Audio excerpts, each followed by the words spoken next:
was the shooting, the killing of Joe McCann. Another little hidden feature down here. I'm going to let you guess in the comments what this is. One of the more famous actors who is said to have lived on this street is It's a crack, everyone. Hope we're all keeping very well. So today I'm taking you on a bit of a journey through history and talking to you about the history and hidden secrets and fascinating characters of this street behind me, Joy Street in Belfast. Probably one of my favourite streets in the city. It's got some amazing hidden secrets I'm going to walk you through. Definitely know the names of some of the famous residents who have lived on this street before. If you enjoy our videos or are enjoying this video, please make sure to give it a like, hit that hype button, that's a new one on YouTube at the minute. Comment underneath, of course, with any of your stories or history on this, and subscribe to our page. With a little bit of the background to this street, okay, so the name itself, okay, Joy Street. Joy Street, it's called that because it's named after the very influential Joy family of Belfast.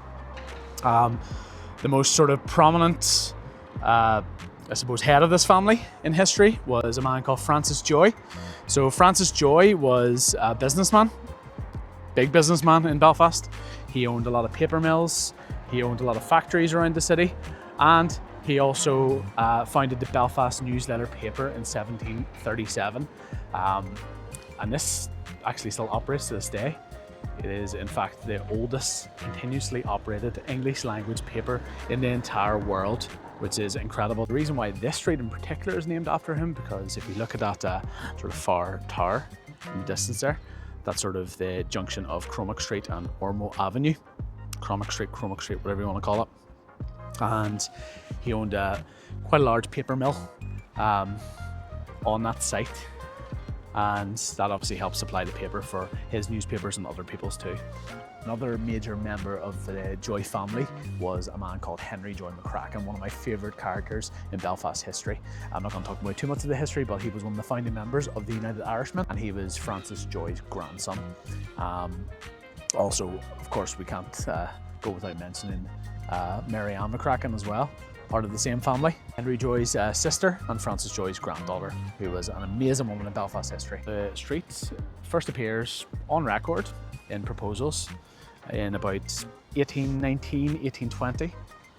It is a Georgian era street, and the houses on the street first appear completed in public record in about 1835, 1836. With the establishment of Queen's College in 1849, which is the precursor to Queen's University Belfast, which still exists now.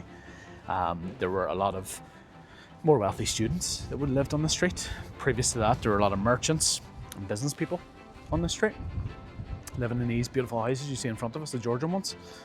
And later on in its history, towards the late 1800s, there were artists, there were sort of painters, musicians, actors, more sort of bohemian types who lived down this street. The reason why they would have lived on streets like this, because there were about 10 to 12 lodgings on this street back then, would have been the proximity to the theatres in Belfast. There were a lot of theatres around Great Victoria Street, which is only a couple of minutes walk that way. And there were also theatres around places like Arthur Square. One of the more famous actors who is said to have lived on this street is one Charlie Chaplin. I'm sure you all know Charlie Chaplin, the silent movie star, later into obviously talkie films. Came here twice, once in 1900 when he was 11 years old, and back again in 1907 when he was 18.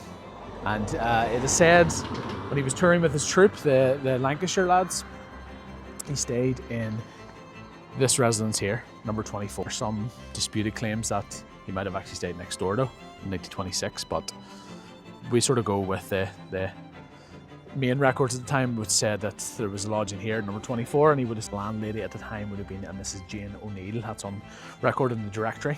She would have owned the building here, number 24. There is a lot more detail about the Lancashire lads and their stay here on a wonderful page I follow called belfastentries.com. Definitely check out their info on Joy Street as well.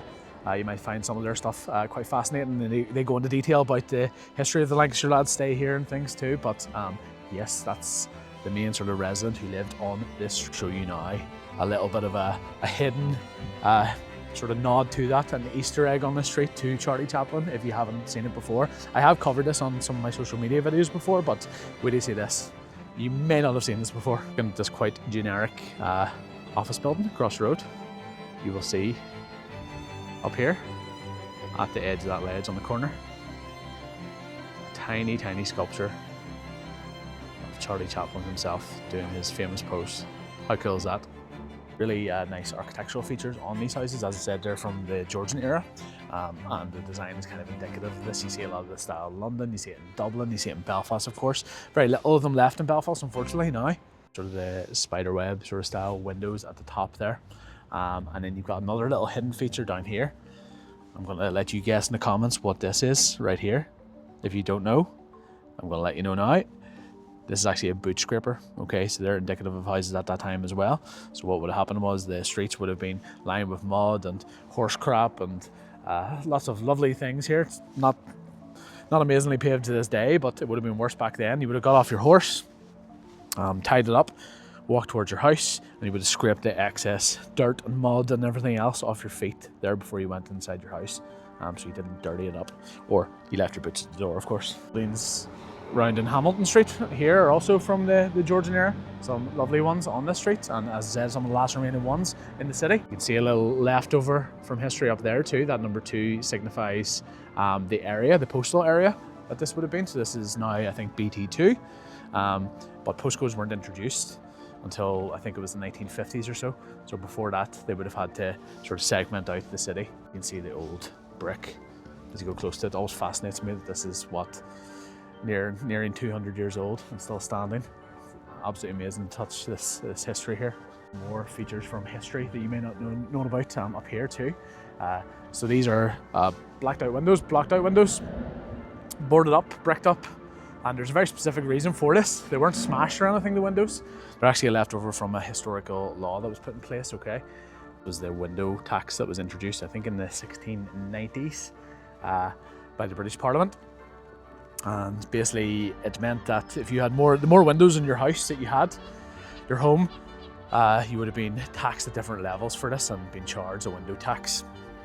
So it would have gone up in different grades, say for talk's sake 5 to 10, 10 to 15, etc, etc. So to avoid paying these, people used to deliberately board up and brick up their windows so they could pay the lower band of tax. And that's actually was called the tax against light and air back in the day, and that's where the phrase daylight robbery comes from. Fascinating. A lot of this area was demolished to make way for buildings like Telly House there on May Street, the BT building, and for more sort of social housing projects, 1950s and 1960s onwards around here in the market area. But this is Little May Street. This used to be full of houses and different young families living around here, and actually I believe my family was from here. So I think my dad might have been either born here or his grandparents lived here or something in the family history on Little May Street. Pause the video for a second here because many people don't believe us when we say you get all seasons in Belfast. You saw how sunny it was a second ago, and now it's absolutely pissing down with rain. And this morning when I woke up, it was actually snowing, and then it was hailstoning, and then it was sunny again, and then it was raining, then it was sunny, and now it's back to rain again. So you need to become prepared if you're coming to Belfast. This is always why we're depicted as being a land of rainbows as well. Because it gets so much rain, you get impromptu beautiful rainbows like this. Further into history, into the Troubles era, so the 1970s onwards, there were many a battle and confrontation around the market area in particular, and this plaque up here memorialises one of the incidents that happened. It was the killing of Joe McCann, who was a member of the IRA and then the official IRA later. He was on the run from security forces. He was stopped by an RUC man at a checkpoint around here, and he ran. He was unarmed on 15th of April 1972, and he was shot multiple times and killed on this street here. So a very contentious sort of issue because, as it says, they're murdered by British paratroopers, and he was unarmed, and no matter if he was wanted or not, if he's running, they are not allowed to shoot an unarmed man like that. A bit of more of a darker scene in our history that happened on this street. You can see this building here on the corner of Sussex Place and Joy Street. You've probably noticed this before. It's now apartments, but initially it was built between 1878 and 1880. You can see the sort of foundational date stone up there, and it was a convent. It was St Malachy's Convent of Mercy, and it later became St Joseph's in the early 1900s. But beautiful old building. You can see the name of the person who erected the building there, Matthew Bowen. An old sign for the young ladies' school there. Now, convents obviously have a little bit of a notorious history. I'm not sure what the sort of full history is of this building. I might cover this in more depth later on our social media pages, but you just never know what happened in these sort of buildings, and I don't want to sort of touch on that until I get the facts. That's me wrapped up from Joy Street. I really hope you enjoyed this video. It's a revisiting video. I did another one a couple of years ago, but I didn't have as many of the facts as I do now, reading up on it throughout the years. So I hope you enjoyed this. If you do, please give it a like. Consider giving it a hype. There's a new hype button on that, as I said before. Comment underneath and subscribe to our channel for more. Thanks for watching, everyone, and I'll see you in the next one.